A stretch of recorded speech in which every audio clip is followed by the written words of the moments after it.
I think one of the reasons that we decided to start this remote tour came from missing deeper connections with people we don't see so much, but they are super important to the work that we do because we get inspired from the people around us. To have that deeper connection with your coworkers from around the world, it's not really something that has been a possibility before now. It's been really nice to see that we've been able to do something that has a really good effect and impact on the people we bring in. It's a work in progress, but we're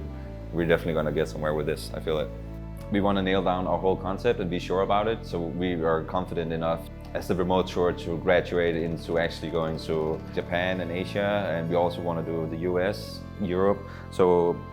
the ambition that we have is that no matter where you are as an artist or as a client, you'll be able to get this experience in a similar environment with the same dope people from all over, but we hope that we can bring it closer to you wherever you are in the future.